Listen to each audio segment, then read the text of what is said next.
good morning. Thanks for joining us. I guess let's just start by asking, is it absolutely necessary to test these vaccines on children? As a parent, I see these pictures and get worried for the kids. Well, yes, it's incredibly important that we understand how these vaccines work in children. Safety, of course, is the utmost importance. Moreover, we expect some of the vaccines or platforms have had greater experience, maybe better than others for children.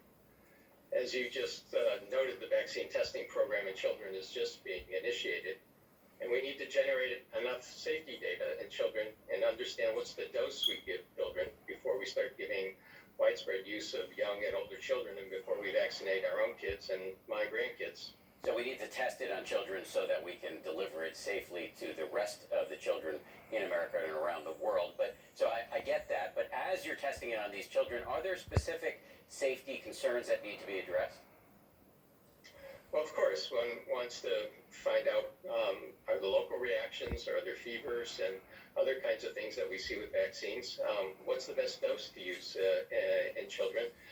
Maybe use a slightly lower dose in children that gets a good immune response that we think will be the kind of protective immune response that we would see in adults in which we're actually testing the effectiveness.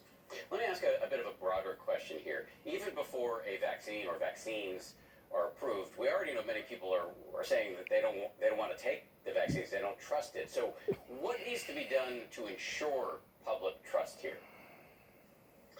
Well, public trust needs transparency. We need transparency of the scientific information from the clinical trials we're doing. Just how good are the vaccines?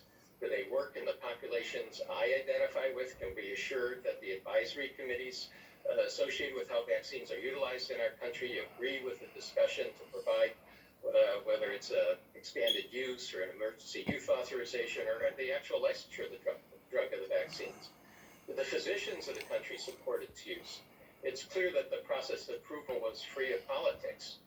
We want our politicians to arrange that the vaccine is covered and paid for and distributed free. But frankly, that's all we want them to do. We want to listen to the expert committees. We have a very tried and true regulatory process that has been developed over the last 50 years in vaccines. We know that works, and we want to make sure that continues to work for COVID-19 vaccines. Dr. Larry Corey, really appreciate your insight on a Saturday morning. Thank you very much. Eva, over to you. Let's switch gears now and